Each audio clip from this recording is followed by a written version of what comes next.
तो क्या हाल चाल भाई। आज अपन लोग स्टार्ट करेंगे ह्यूमन हेल्थ एंड डिजीज का लेक्चर नंबर 5 स्टार्ट करेंगे। क्या स्टार्ट करेंगे बच्चे? ह्यूमन हेल्थ एंड डिजीज के अंदर लेक्चर नंबर 5। लास्ट लेक्चर में आप सभी ने क्या पढ़ा था? जो भी पढ़ा था वीडियोस में जाके देखिए, ठीक है ना। वीडियोस में, पिछले वीडियोस में जाके देखिएगा। लेकिन मैंने स्टार्ट करा था बच्चे, क्या स्टार्ट करा था बच्चे? ऑर्गन ट्रांसप्लांटेशन के बारे में। क्या स्टार्ट करा था बच्चे? ऑर्गन ट्रांसप्लांटेशन के बारे में। मैंने बताया था आप सभी को कई बार लाइफ के दौरान हमारे को क्या होती है, ऑर्गन ट्रांसप्लांटेशन की जरूरत पड़ती है बच्चे। क्या होता है, फॉर एग्जांपल किसी एक्स पर्सन की क्या हो गई है बच्चे? किडनी खराब हो गई है। क्या खराब हो गई है? किडनी। अब उसे किडनी की जरूरत है बच्चे। अब वो क्या करेगा बच्चे? क्या करेगा किडनी के लिए? किसी को ढूंढेगा कि भाई हमको कहीं से किडनी मिल जाए। लेकिन मैंने बताया था कि जितना रिलेटिव, यानी कि जो रिलेटिविटी देखा जाता है इसमें, कि जो कितना रिश्तेदार में क्लोज है, अगर रिलेटेड डोनर मिल जाए तो ज्यादा बेस्ट होती है, क्योंकि वह सक्सेसफुल होता है। क्या होता है? वो सक्सेसफुल होता है ना। ठीक है बच्चे, तो अपन लोग क्या पढ़ने वाले हैं आज? उसी के ग्राफ्टिंग के बारे में पढ़ने वाले हैं। ऑर्गन ट्रांसप्लांटेशन को क्या बोलते हैं अपन लोग? ग्राफ्टिंग भी बोलते हैं। ऑर्गन ट्रांसप्लांटेशन को क्या बोलते हैं बच्चे? ग्राफ्टिंग भी बोलते हैं, ठीक है।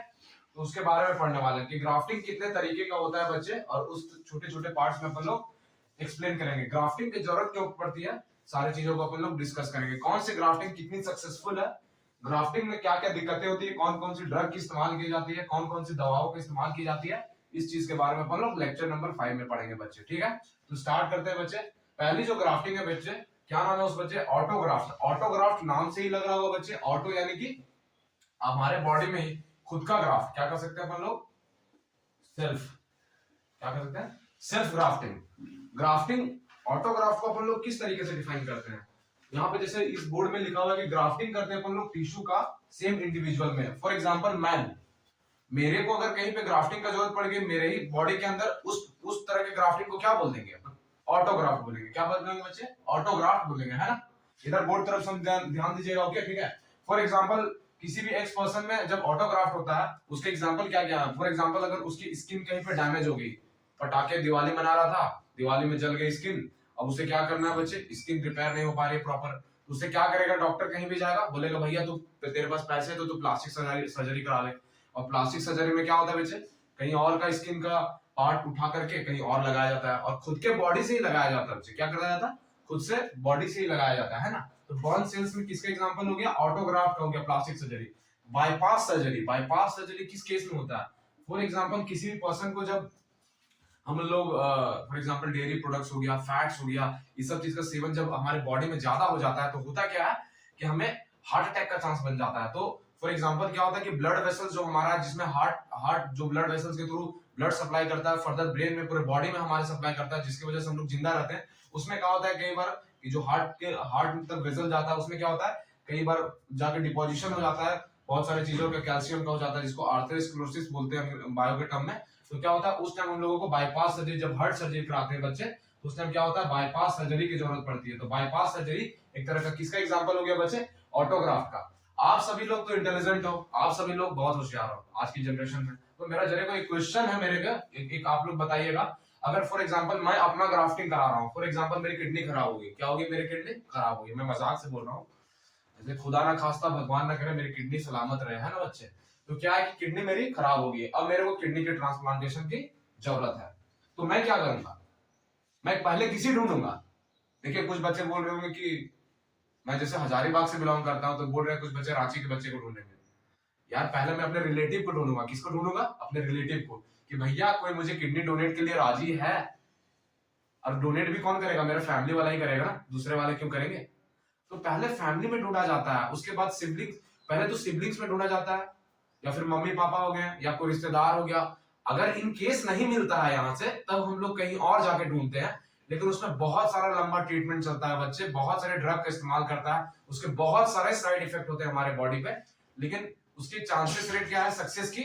बहुत कम है। क्या है? चांसेस रेट बहुत कम है। और फेल्योर रेट क्या है? बहुत ज्यादा है। क्या बच्चे? फेल्योर रेट बहुत ज्यादा है, ठीक है। तो ऑटोग्राफ के केस में क्या होगा? सेम पर्सन का टिश्यू सेम के अंदर लगाया जा रहा है, तो यहाँ पर ब्लड ग्रुपिंग की भी मैचिंग नहीं करनी पड़ेगी बताइए। अरे मैं खुद का खुद में लगाऊंगा तो ब्लड ग्रुपिंग क्यों सेम रहेगा ना दोनों टिश्यू। ना एमएचसी की मैचिंग करेंगे, टिश्यू की मैचिंग करेंगे अपन। कुछ लड़के बोल रहे हैं टिश्यू की मैचिंग करेंगे, यार दिमाग लगाओ भाई।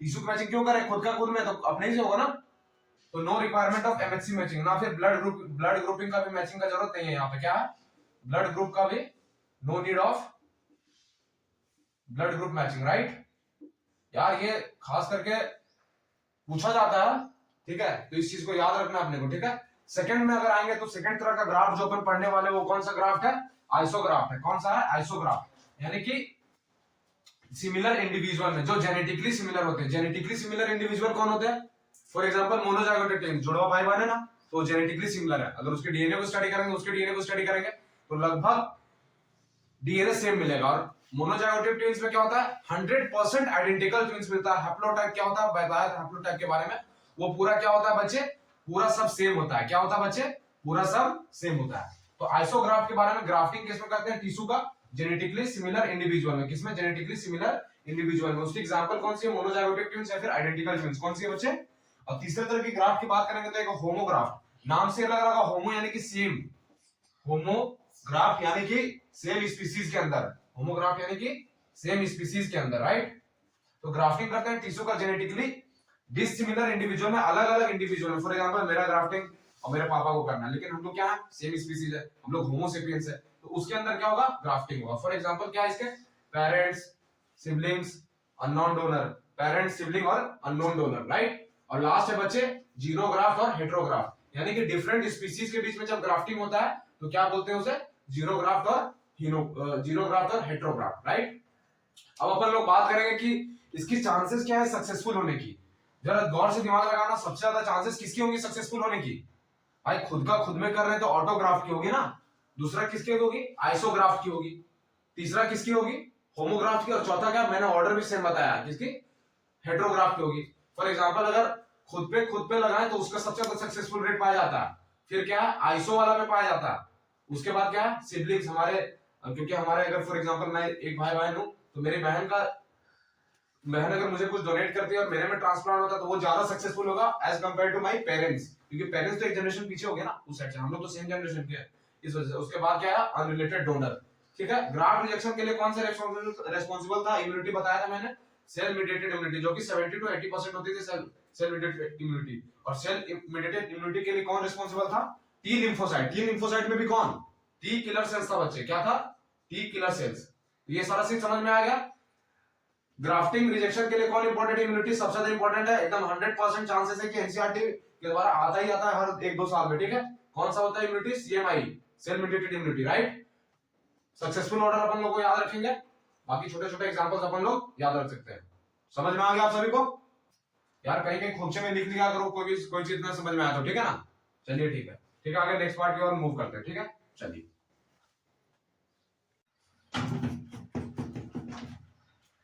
ठीक है बच्चे, अपन नेक्स्ट पार्ट की ओर मूव करते हैं, ठीक है ना।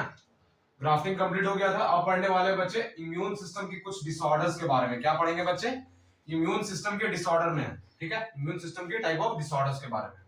बेसिकली अपन लोग यहाँ पे 3 तरह के डिसऑर्डर को अपन लोग डिस्कस कर रहे होंगे, किसको, 3 तरह के डिसऑर्डर को अपन डिस्कस कर रहे होंगे, 3 तरह के डिसऑर्डर्स को। बेटा क्या हो सकता है, इम्यून सिस्टम अगर हमारा नॉर्मल काम करे तो सही बात है, बाकी इम्यून सिस्टम की जो पहली डिसऑर्डर आती है वो कौन सी है, एलर्जी। कौन सी होती है, एलर्जी। कौन सी है, एलर्जी। दूसरी जो डिसऑर्डर आती है वो होती है ऑटो इम्यून डिसऑर्डर। क्या होती है, ऑटो इम्यून डिसऑर्डर। और तीसरी जो आती है इम्यूनोडेफिशिएंसी डिसऑर्डर। बेटा नाम से देखो, बायो में नाम को तोड़ के पढ़ते हैं अपन। एलर्जी मैंने आपको बताया था ना, एक स्पेशल पढ़ाया हुआ था एलर्जी, वहां देख लीजिएगा, जो बाहर से हमारे बॉडी में आके पैथोजन या फॉरेन पार्टिकल, जब भी वो डस्ट भी हो सकता था, एनिमल का स्किन भी हो सकता है, कुछ भी हो सकता है जिससे अपन लोग को एलर्जी हो जाए, धूल मिट्टी कुछ भी हो सकता है, तो उसके अगेंस्ट हमारा बॉडी जो रिस्पॉन्स जनरेट करता था, उस प्रोसेस को क्या बोलते थे बच्चे, अपन लोग एलर्जी बोलते थे। ऑटो इम्यून डिसऑर्डर, ये आप लोग सभी के लिए नया है। ऑटो इम्यून सिस्टम क्या करता है, यहाँ पे क्या, auto plus immune, right. Immune system क्या करता है ना, हमारे इम्यून सिस्टम के पास एक बहुत ही बेहतरीन प्रॉपर्टी होता है बच्चे, क्या होता है, सेल्फ सेल को और नॉन सेल्फ सेल, हमारा खुद का सेल्स और बाहर का सेल्स को पहचानने का, ऐसा हमारे ह्यूमंस में कैपेसिटी होता है, ठीक है, इम्यून सिस्टम का। लेकिन ऑटो इम्यून डिसऑर्डर में क्या होता है बच्चे, सेल्फ और नॉन सेल्फ को पहचानने की शक्ति जो है, पावर जो होती है, वो खत्म हो जाती है हमारे इम्यून सिस्टम की। तो बाहर का सेल्स को मारने के बजाय खुद का सेल्स को भी मारने लगता है, जिस वजह से अलग अलग तरह के डिसऑर्डर हो जाते हैं, है ना बच्चे। फॉर एग्जांपल, बहुत ही फेमस एग्जांपल है माइस्थेनिया ग्रेविस। क्या है, माइस्थेनिया ग्रेविस। फर्दर डिजीज में 6-7 पढ़ाऊंगा ऑटोइम्यून डिसऑर्डर की, तो आप सभी को रियोमेटॉइड आर्थराइटिस फॉर एग्जांपल इसी का है, किसका, ऑटोइम्यून डिसऑर्डर का। इम्यूनोडेफिशिएंसी डिसऑर्डर, नाम से ही लग रहा है बच्चे कि इम्यूनोडेफिशिएंसी में क्या डेफिशिएंसी हो जाती है, इम्यून सिस्टम की एक्टिविटी क्या हो जाती है, कम हो जाती है, क्या हो जाती है, कम हो जाती है ना बच्चे। तो अपन लोग एक एक करके इस चीज को डिस्कस करेंगे और आप सभी बताइएगा आप लोगों को समझ में आया कि नहीं आया। ओके, इम्यून सिस्टम एलर्जी के केस में क्या होता है बेटा, क्या हो कि फॉरेन पार्टिकल आया हमारे बॉडी के अंदर, फॉरेन पार्टिकल जब हमारे बॉडी के अंदर आया तो क्या होता है, हमारा बॉडी ने रिकॉग्नाइज किया भाई ये तो अपना सेल है, बाहर से कहीं से कुछ आया हुआ है, तो इसके अगेंस्ट क्या होता है, रेस्पॉन्स जनरेट करता है हमारा इम्यून सिस्टम। क्या करता है, इम्यून सिस्टम हमारा रेस्पॉन्स जनरेट करता है। तो इम्यून सिस्टम क्या करता है कि फटाफट जाके इंफॉर्मेशन किसको पहुंचाता है, मास्ट सेल को। मास्ट सेल क्या करता है, जाके हिस्टामिन और सेरोटोनिन जाके रिलीज करता है। क्या करता है, हिस्टामिन सेरोटोनिन। हिस्टामिन का क्या काम होता था बच्चे, मैंने बताया था वेसोडायलेटर नेचर का होता था, यानी कि वेसोडायलेटर यानी कि वेसल्स, ब्लड वेसल्स को क्या करता था बच्चे, डायलेटर एंड डायलेट करता था, ब्लड वेसल्स को जाके डायलेट करता था बच्चे, क्या करता था, ब्लड वेसल्स को डायलेट करता था। और सेरोटोनिन किस नेचर का होता है बच्चे, जस्ट अपोजिट होता है, जस्ट एंटागनिस्ट है। एंटागनिस्ट का मतलब होता है बायो में क्या होता है, अपोजिट, यानी कि ये कैसा था, वेसो कॉन्स्ट्रिक्टर था। कैसा था, वेसो कॉन्स्ट्रिक्टर, यानी कि ब्लड वेसल्स को क्या करेगा, नैरो कर देगा थिकनेस को, यानी कि कॉन्स्ट्रिक्ट कर देगा, वेसल्स को कॉन्स्ट्रिक्ट कर देता था थिकनेस को। ठीक है, for example blood vessels normal shape में ये था, तो अगर हिस्टामिन रिलीज होता है तो हिस्टामिन के केस में क्या हो जाएगा, ब्लड वेसल्स डायलेट हो जाएगा, यानी कि इतना बड़ा हो जाएगा। फॉर एग्जांपल सेरोटोनिन में क्या हो जाएगा, कॉन्स्ट्रिक्ट हो जाएगा, क्या हो जाएगा, कॉन्स्ट्रिक्ट, ये जो थिकनेस है ये कम हो जाएगी, है ना, नॉर्मल अगर ये है तो। ठीक है,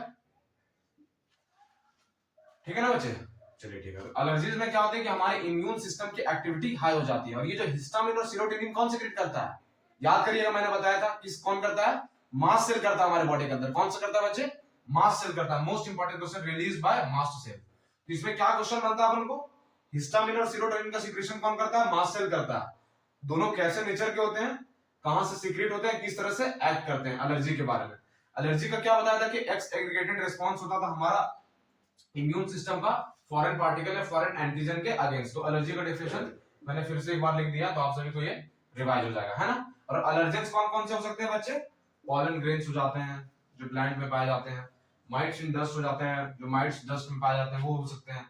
एनिमल का स्किन से भी बहुत, हर आदमी को अलग अलग तरह से एलर्जी होता है ना, ठीक है ना। किसी को धूल से भी एलर्जी है, किसी को पेट्रोल सूंघने से भी एलर्जी हो जाती है, किसी को उसकी पेट्रोल अच्छी लगती नहीं उसकी सेंट। तो अलग अलग तरह से एलर्जी हो सकता है हर एक पर्सन में। अगर ऑटो इम्यून डिसऑर्डर की बात करेंगे तो मैंने बताया था कि बॉडी में जो एक प्रॉपर्टी होती है सेल्फ और नॉन सेल्फ को पहचानने की, वो प्रॉपर्टी क्या हो जाती है, ओझल हो जाती है, यानी कि मर जाती है। ठीक है ना, समझ में आया, अरे पक्का पक्का समझ में आया कि नहीं, ठीक है। सेल्फ और नॉन सेल्फ की प्रॉपर्टी क्या होती है बच्चे, हट जाती है, वो डिस्क्रिमिनेट नहीं कर पाता है कि हमारा बॉडी का खुद का सेल है या क्या। और इम्यून सिस्टम की एक्टिविटी इस केस में भी क्या होती है, हाई होती है। क्या होती है, हाई होती है। दोनों केस में क्या होती है, हाई होती है। ठीक है ना बच्चे, चलिए ठीक। और इम्यूनोडेफिशिएंसी डिसऑर्डर में क्या होती है, इम्यून सिस्टम की एक्टिविटी कम हो जाती है। तो ये कुछ डिसऑर्डर थे जो इम्यून सिस्टम में, एलर्जीज, ऑटो इम्यून डिसऑर्डर और इम्यूनोडेफिशिएंसी डिसऑर्डर, और कैसे केमिकल रिस्पॉन्स होता है एलर्जी का, उसके बारे में अपन लोग पढ़ रहे थे। ये छोटा सा पार्ट था। इसके बाद अपन लोग क्या स्टार्ट करेंगे, अगर एलर्जी हो रही है तो भैया उसको कैसे ठीक किया जाए, कुछ ड्रग्स वगैरह के बारे में पढ़ेंगे, यानी कि किस तरीके से क्या लगाया जाए, आईवी फ्लूइड लगाया जाए, एड्रेनलिन लगाया, आगे बताऊंगा क्या क्या लगाया जाए। तो उस चीजों के बारे में अपन लोग इम्यून सिस्टम में पक्का पक्का समझ में आ गया, अरे हाँ ना बोल यार, आया ना समझ में, कि फिर से एक बार रिपीट कर दे अपन, चलिए एक बार और से रिपीट करते हैं, ठीक है। इम्यून सिस्टम डिसऑर्डर के अंदर कौन कौन सा, एलर्जी, ऑटो इम्यून डिसऑर्डर और इम्यूनोडेफिशिएंसी डिसऑर्डर। एलर्जी कैसे एक्ट करता है आप लोगों को पता है, एलर्जी होता क्या है, एलर्जी किस किस तरीके से हो सकता है, एलर्जी का हिस्टामिन और सेरोटोनिन क्या क्या काम करता है, फिर ऑटो इम्यून डिसऑर्डर में क्या होता है, किस प्रॉपर्टी को लॉस कर जाता है, और इम्यूनोडेफिशिएंसी डिसऑर्डर में इम्यून सिस्टम की एक्टिविटी क्या होती है, कम होती है। बस इसी चीज को याद रखना अपने को, ठीक है ना बच्चे, चलिए ठीक है। ठीक है, आगे नेक्स्ट पार्ट मूव करते हैं कि कैसे ठीक कर सकते हैं, और 3 डिजीज के बारे में पढ़ेंगे। बस आज के लिए इतना ही पढ़ाऊंगा, है ना, चलिए। तो क्या पढ़ेंगे बच्चे अपन लोग, ट्रीटमेंट ऑफ एलर्जी, यानी कि एलर्जी तो सर हो गया, अब इसे ठीक कैसे कर पाए, तो एलर्जी को ठीक करने का क्या तरीका हो सकता है उसके बारे में अपन लोग पढ़ेंगे। क्या पढ़ेंगे, देखिए यहाँ हेडिंग क्या है, treatment of allergy, right. So what we will study the next, that is the treatment of allergy. Okay, तो ट्रीटमेंट ऑफ एलर्जी में क्या करते हैं बेटा, अपन लोग कुछ ड्रग का इस्तेमाल करते हैं। कौन से ड्रग का, एंटी हिस्टामिनिक ड्रग। कौन सा, एंटी हिस्टामिनिक ड्रग, थोड़ा यहाँ पॉज करिएगा। एंटी हिस्टामिनिक ड्रग, यानी कि क्या सीक्रेट होता था मास्ट सेल से, हिस्टामिन सेरोटोनिन। हिस्टामिन क्या करता था, वेसोडायलेटर था, क्या था, वेसोडायलेटर था। तो क्या करेंगे, जब ब्लड वेसल डायलेट हो जाएगा तो उसका अपोजिट यानी कि ब्लड वेसल को कॉन्स्ट्रिक्ट करने की कोशिश करेंगे अपन लोग, तब जाकर वो नॉर्मल शेप में आ जाएगा। फॉर एग्जांपल मास्ट सेल से क्या हुआ, मास्ट सेल था, यहाँ क्या हुआ, मास्ट सेल था। ये क्या किया, हिस्टामिन को सिक्रेशन करा था। किसका करा था, हिस्टामिन का सिक्रेशन। ये नॉर्मल ब्लड वेसल्स था, ठीक है। अब ये इसको क्या किया, हिस्टामिन डायलेट कर दिया, थिकनेस बढ़ा दिया। तो वापस से जब एंटी हिस्टामिन डालेंगे तो क्या हो जाएगा, वापस से ये नॉर्मल शेप में आ जाएगा। यानी कि एलर्जी को किस तरीके से ठीक किया जा सकता है बच्चे, एंटी हिस्टामिनिक ड्रग से। और एक और ड्रग का इस्तेमाल करते हैं, एड्रेनलिन। एड्रेनलिन, नॉन एड्रेनलिन पढ़ा होगा तो एड्रेनलिन इस्तेमाल करते हैं। और कुछ स्टेरॉइड्स का भी इस्तेमाल किया जाता है बच्चे। क्या, for the treatment of allergy we can also use steroid, right. तो स्टेरॉइड किस तरह की स्टेरॉइड हो सकती है, स्टेरॉइड आपका इम्यून सिस्टम को बढ़ाने वाला भी हो सकता है, इम्यून सिस्टम को घटाने वाला भी हो सकता है। तो इम्यून सिस्टम को घटाने वाला ड्रग का इस्तेमाल करते हैं, क्यों, क्योंकि एलर्जी के केस में क्या होता है, एलर्जी के केस में क्या होता है बच्चे, इम्यून सिस्टम की एक्टिविटी बढ़ी हुई थी, तो उसके जस्ट अपोजिट चीज इस्तेमाल करेंगे तभी तो जाकर नॉर्मलाइज होगा। तो ट्रीटमेंट ऑफ एलर्जी में क्या क्या इस्तेमाल कर सकते हैं बच्चे अपन, एंटी हिस्टामिनिक ड्रग का इस्तेमाल कर सकते हैं, एड्रेनलिन का इस्तेमाल कर सकते हैं, और स्टेरॉइड में किसका, इम्यूनोसप्रेसिव ड्रग का इस्तेमाल कर सकते हैं। एंटीबॉडी जो प्रोड्यूस होता है बच्चे, जो मोस्ट इंपॉर्टेंट क्वेश्चन है एलर्जी के दौरान, बहुत ज्यादा इंपॉर्टेंट चांस है कि आपके मेडिकल एग्जाम में ये आएंगे और बोर्ड्स एग्जाम में भी आएंगे।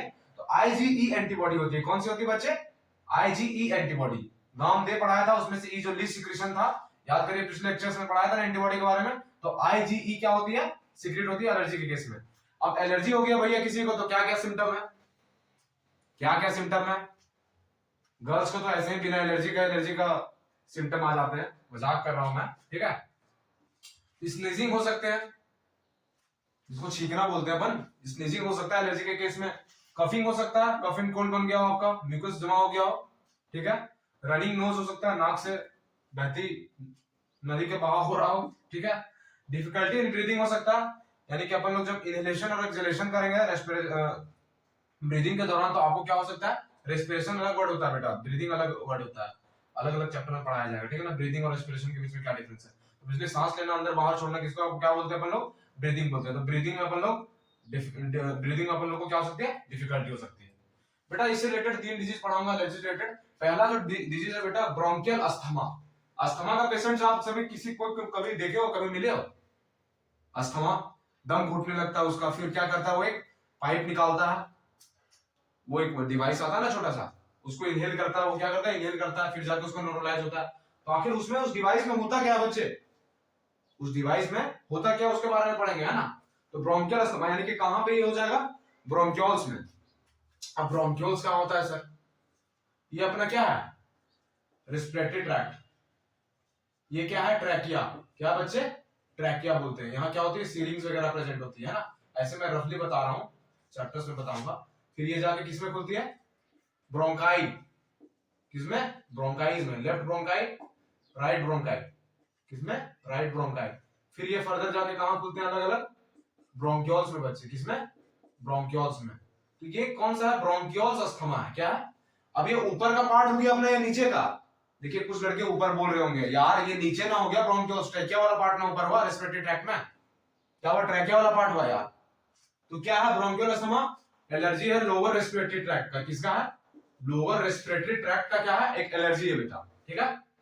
क्या होता है बेटा, फॉर एग्जांपल जब अपन लोग इनहेल करते हैं, हम लोग को तो अपना नेकेड आई से नहीं दिखता है कि कौन सा पैथोजन है, कौन सा उसमें पैथोजन करने वाला डिजीज हमारे एयर में, कौन से माइक्रो ऑर्गेनिजम्स है, हमारे कौन सा ऑर्गेनिज्म पाए जा रहे हैं। तो क्या होता है, उसको नेकेड आई से अपन देख नहीं सकते हैं, बट माइक्रोस्कोप से अपन लोग जब विजुअलाइज करेंगे तो प्रॉपर नजर आएगा कि बहुत सारे बैक्टीरिया, बहुत सारे वायरस, बहुत सारे ऑर्गेनिज्म हमारे इनहेल्ड एयर में पाया जाएगा। और डे टू डे लाइफ में जो भी हम लोग एयर लेते हैं वो कुछ शुद्ध एयर है नहीं। तो क्या होता है बेटा, जब अपन लोग क्या करते हैं, ब्रीदिंग करते हैं, तो इनहेल्ड एयर के थ्रू क्या होता है, एलर्जेंस आ जाता है। क्या आ जाता है बच्चे, एलर्जेंस आ जाता है। फिर वो एलर्जेंस क्या करता है, मास्ट सेल को जाके एक्टिवेट करेगा और स्टिमुलेट करवा देगा, क्या, आईजीई एंटीबॉडी। क्या करेगा बेटे, आईजीई एंटीबॉडी स्टिमुलेट करा देगा। फिर मास्ट सेल क्या करेगा, अरे भैया फटाफट किसका सिक्रेशन करो, हिस्टामिन का सिक्रेशन करो। क्या करो, हिस्टामिन का सिक्रेशन करो बच्चे। हिस्टामिन कैसा होता है, कुछ बोलेंगे वेसोकंस्ट्रिक्टर, भाई वेसोडायलेटर, वेसोडायलेटर, वेसोडायलेटर। एक याद रखो, हिस्टामिन वेसोडायलेटर, सेरोटोनिन वाला वेसोकंस्ट्रिक्टर। जस्ट अपोजिट कर दो, एंटागनिस्ट है ना, ऐसे याद रखना अपने को। वेसोडायलेटर क्या हो जाता है, ब्लड वेसल्स का क्या हो जाता है, डायलेट, यानी कि ब्रोंकियल्स का हो जाता है आगे जाके डायलेशन हो जाता है उसका, ठीक है। और उसके बाद क्या होता है, जो म्यूकस सीक्रेट होता है हमारे म्यूकोसा वाला पार्ट से, वो क्या होता है, ओवर सीक्रेशन हो जाता है म्यूकस का, जिसकी वजह से क्या होता है, रेस्पिरेटरी सरफेस एरिया डिक्रीज हो जाता है। ये सब नहीं समझ में आ रहा है तो देखो क्या होता है, ये नॉर्मल हो गया सेल्स, ठीक है। यहाँ पे नॉर्मल म्यूकस का सीक्रेशन हो रहा है, नॉर्मली जो सीक्रेशन होता है, ठीक है। तो फॉर एग्जांपल कि ये हो गया, डबल लेयर बनाता हूं मैं, ठीक है। ये पार्ट क्या हो गया, म्यूकस यहाँ सीक्रेट हो रहा है, ठीक है। ये क्या है बेटा, म्यूकस। इतना एरिया इसके पास बचा क्या, सांस अंदर बाहर करने के लिए और सांस छोड़ने के लिए, नॉर्मल एरिया, ठीक है। अब अगर ब्रोंकियल अस्थमा से किसी पेशेंट को ये बीमारी हो जाती है तो होगी क्या, कुछ नहीं, सिक्रेशन हो जाएगा म्यूकस का ज्यादा, यानी कि ये जो नॉर्मल सेल्स था अब म्यूकस सीक्रेट होके बस ये म्यूकस यहां भर जाएगा, म्यूकस। तो रेस्पिरेटरी सरफेस एरिया क्या हो रही है, यहाँ पे एरिया क्या हो रही है, सरफेस एरिया यहाँ नॉर्मल है, राइटिंग यार मेरा सुधार रहा हूं यार, नॉर्मल है, खराब कर लिए मैंने। यहाँ पे क्या होता है, सरफेस एरिया बेटा, रेस्पिरेटरी सरफेस एरिया कम हो जाएगी, क्या हो जाएगी, कम हो जाएगी।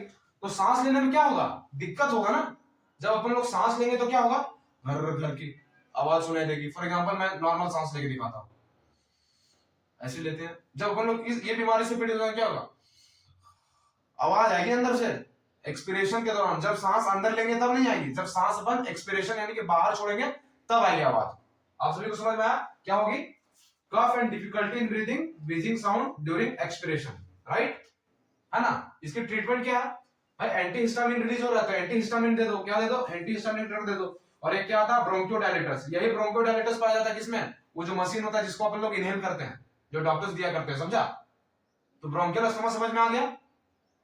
अगला 2 डिजीज पढ़ाऊंगा, सबसे लास्ट है एनाफिलेक्टिक शॉक, जो कि बहुत इंपॉर्टेंट है, ठीक है ना। सभी को समझ में आया, अरे हाँ ना बोल, तो समझ आया कि नहीं आया, एक बार बता दूं, चलिए ठीक है बता देता हूं। ट्रीटमेंट ऑफ एलर्जी में कैसे अपन लोग एलर्जी को ठीक कर पाते हैं, एंटी हिस्टामिनिक ड्रग ले लेते हैं, स्टेरॉइड लेते हैं, जो इम्यून सिस्टम की एक्टिविटी को कम करता है, क्योंकि एलर्जी के टाइम में क्या होता है, इम्यून सिस्टम बढ़ जाता है। फिर एड्रेनलिन का इस्तेमाल करते हैं, कौन सी एंटीबॉडी का सिक्रेशन होता है बच्चे, आईजी एंटीबॉडी का सिक्रेशन होता है। सिम्टम का स्नीजिंग है, कफिंग है, रनिंग नोज है, डिफिकल्टी इन ब्रीथिंग है। फिर डिजीज के बारे में पढ़े, ब्रोंकियल अस्थमा, ब्रोंकियल अस्थमा क्या होता है, लोअर रेस्पिरेटरी ट्रैक्ट डिजीज होता है, एलर्जी होता है, क्या होता है, इनहेल्ड एयर के साथ क्या होता है, एलर्जन आ जाता है। फिर आईजी एंटीबॉडी को स्टिमुलेट कर, मास्ट सेल को स्टिमुलेट करके क्या करता है, आईजी एंटीबॉडी का प्रोडक्शन कराता है। फिर ये क्या करता है, हिस्टामिन को रिलीज करता है, फिर क्या करता है, ब्लड वेसल्स को डायलेट कर देता है और ओवर सिक्रेशन ऑफ म्यूकस कर देता है, जिस वजह से क्या हो जाता है बच्चे, रेस्पिरेटरी सरफेस एरिया कम हो जाता है। तो उसके लिए अपना ट्रीटमेंट क्या करते हैं, एंटी हिस्टामिनिक ड्रग या फिर ब्रोंकियोडायलेटर्स का इस्तेमाल करते हैं। तो इस चीज को समझ में आ गया, चलिए ठीक है, नेक्स्ट पार्ट पे अपन लोग मूव ऑन करते हैं। अरे पक्का पक्का समझ में आया, हाँ ना बोल दे, अरे हाँ कि ना, चलिए ठीक ठीक है बच्चे। अपन सेकंड डिजीज क्या पढ़ेंगे, जो कि इंपॉर्टेंट नहीं है, बस इसलिए जान लीजिए क्योंकि अच्छे मॉड्यूल्स अच्छे कोचिंग के सवाल में ये कहीं ना कहीं मिल जाता है, फिर बोलोगे सर बन नहीं रहा भैया, बन नहीं रहा।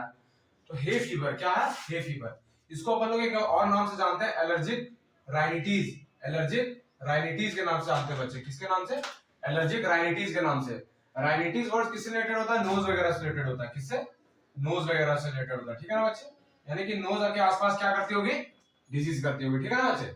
चलिए ठीक है, तो हे फीवर क्या होता है बच्चे कि एलर्जन, एलर्जन आता है, एलर्जन में मेनली कौन सा है, पॉलन ग्रेन्स वगैरह हो सकता है आपका, वो क्या करता है, मास्ट सेल को स्टिमुलेट करता है, किसको करता है बच्चे, मास्ट सेल को स्टिमुलेट करता है, आईजी एंटीबॉडी प्रोड्यूस कर देता है, ठीक, क्या करता है, आईजी एंटीबॉडी प्रोड्यूस कर देता है। तो क्या हो जाता है बच्चे, नोज में ब्लड वेसल्स वगैरह जो भी सप्लाई होता है उसका डायलेशन हो जाता है, और उसको नोज में जब वो डायलेशन होता है उसी एलर्जी को क्या बोलते हैं अपन लोग, यहाँ पे हे फीवर के नाम से जानते हैं। सिम्टम क्या हो सकता है, वही जनरल सिम्टम, नोज का इन्फ्लामेशन हो जाता है, वाटरी आईज, आपको आंखों से पानी आने लगेगा, रनिंग नोज हो जाएगा, है ना, ठीक है। जो बहुत इंपॉर्टेंट है बच्चे वो है एनाफाइलेक्टिक शॉक, नाम से लग रहा है कोई शॉक होगा, और बहुत ही खतरनाक डिजीज है, खतरनाक केस हो जाती है बच्चे। क्या होता है कि पहले तो जनरलाइज आपको एलर्जी रहेगा, ठीक है, फिर बाद में क्या होता है, यही जनरलाइज एलर्जी किसमें कन्वर्ट हो जाएगा, जाके सीवियर फॉर्म ऑफ एलर्जी में, किसमें कन्वर्ट हो जाएगा, सीवियर फॉर्म ऑफ एलर्जी में। क्या होता है बच्चे कि हवा से क्या होता है या फिर कहीं बाहर से क्या हुआ कि एंट्री हो जाता है एलर्जन का। एलर्जन कौन कौन सा होता है, पेनिसिलिन भी हो सकता है या फिर हनी बी के स्टिंग काटने से भी हो सकता है, ठीक है। उससे क्या होगा, इंफॉर्मेशन भेजता है किसको, मास्ट सेल को, मास्ट सेल क्या करेगा, स्टिमुलेट करेगा एंटीबॉडी का प्रोडक्शन। एलर्जी के केस में कौन सा एंटीबॉडी का प्रोडक्शन हो जाएगा, आईजीई एंटीबॉडी का, किसका, आईजीई एंटीबॉडी का। ये क्या करेगा, वही जनरल प्रोसेस, हिस्टामिन का रिलीज करेगा। हिस्टामिन कैसा होता है, वेसोडायलेटर होता है, ठीक है। और एक जगह पे नहीं होगा, पूरे बॉडी में क्या करेगा, हिस्टामिन का रिलीज कर देगा। पूरे बॉडी में रिलीज होने से क्या हो जाएगा, पूरे बॉडी के ब्लड वेसल्स, नोज के, ईयर्स के, कान के, पैर के, सबकी जगह क्या हो जाएंगे, ब्लड वेसल्स डायलेट हो जाएंगे, वेसोडाइलेशन ऑफ ब्लड वेसल्स, इसके होल बॉडी के। और बाहर से क्या होगा, प्लाज्मा का फ्लो होने लगेगा, जिससे क्या हो जाएगा, परमिबिलिटी, वेस्कुलर परमिबिलिटी क्या हो जाएगी, बढ़ जाएगी। और क्या हो जाएगा कि बाहर से जब फ्लूइड आने लगेगा तो प्रेशर क्या हो जाएगा, ब्लड प्रेशर कम हो जाएगा, यानी कि लो बीपी हो जाएगी। और अल्टीमेटली क्या हो जाएगा, पर्सन का डेथ हो जाएगा। इस डेथ को क्या बोलते हैं, एनाफाइलेक्टिक शॉक। क्या बोलते हैं, एनाफाइलेक्टिक शॉक। इस तरह की जब डेथ हो जाती है इस केस को क्या बोलते हैं, एनाफाइलेक्टिक शॉक, है ना बच्चे। इसकी ट्रीटमेंट क्या है, एड्रेनालिन का यूज करो या फिर आईवी फ्लूइड्स। आईवी फ्लूइड्स क्या होता है, ivy fluids, intravenous fluid, intravenous fluids, intravenous fluids, है ना। आई लगाया जाता है इंजेक्शन वेन के पास, इंट्रावेनस फ्लूइड। उससे क्या होगा, बीपी को नॉर्मल करना है। इसको कैसे ठीक कर सकते हैं, लो बीपी हो गया ना लास्ट में अल्टीमेट, तो बीपी को क्या करेंगे अपन, नॉर्मल करने की कोशिश करेंगे। नॉर्मल करने के लिए क्या यूज करेंगे, इस सारी चीजों का यूज करेंगे, एड्रेनालिन और आईवी फ्लूइड्स का, है ना। चलिए ठीक है, आज के लिए इतना ही। आप सब पढ़ते रहिए, स्वस्थ रहिए, मस्त रहिए, हंसते रहिए, एंजॉय करके पढ़िए, टेंशन ना लेके पढ़े, क्योंकि टेंशन से अल्टीमेटली हमारे ही लॉस होता है ना। और अपना मोटिवेशन को बनाइए रखिए, कोई बाहर का मोटिवेशन काम नहीं आता है, ठीक है। इंटरनल मोटिवेशन होनी चाहिए, या फिर कोई ऐसा पर्सन होना चाहिए फैमिली में या फ्रेंड में जो आप सभी को सपोर्ट करे। बस माँ बाप और कोई फ्रेंड हो सकता है लाइफ में जो आप सभी को सपोर्ट करे, वही मोटिवेशन होता है। और मेरे हिसाब से सबसे बड़ा मोटिवेशन क्या होता है, आदमी की प्रेजेंट कंडीशन, आपकी हालात कैसी है बच्चे, आपके हालात ठीक है फिर भी आप मोटिवेटेड रहिए। आपको कोई भी नेगेटिव बोल रहा है फिर भी आप मोटिवेटेड रहिए, आपको आपके बारे में पॉजिटिव डील हो रहा है फिर भी आप मोटिवेटेड रहिए। हमेशा पॉजिटिव सोचिए, क्या सोचिए, हमेशा पॉजिटिव, जो कि पॉसिबल नहीं है, बट आप अपने आप को उस तरह से बनाइए। 24 घंटे माइंड में चले जाइए क्या, NEET JEE, NEET JEE, NEET JEE, right. पढ़ाई के टाइम में 12 घंटे, 10 घंटे, 8 घंटे जो भी पढ़ रहे होगे, पूरा नीट जेई चलनी चाहिए तभी दिमाग में। बाकी फालतू का जो भी काम है एक्स्ट्रा टाइम में करेंगे, है ना, क्योंकि और चीज के लिए भी टाइम निकालना पड़ता है ना अपन जिस एज में है, ठीक है ना बच्चे। चलिए ठीक है, ठीक है, तो थैंक यू, मिलते हैं लेक्चर नंबर 6 में, तब तक के लिए ओके।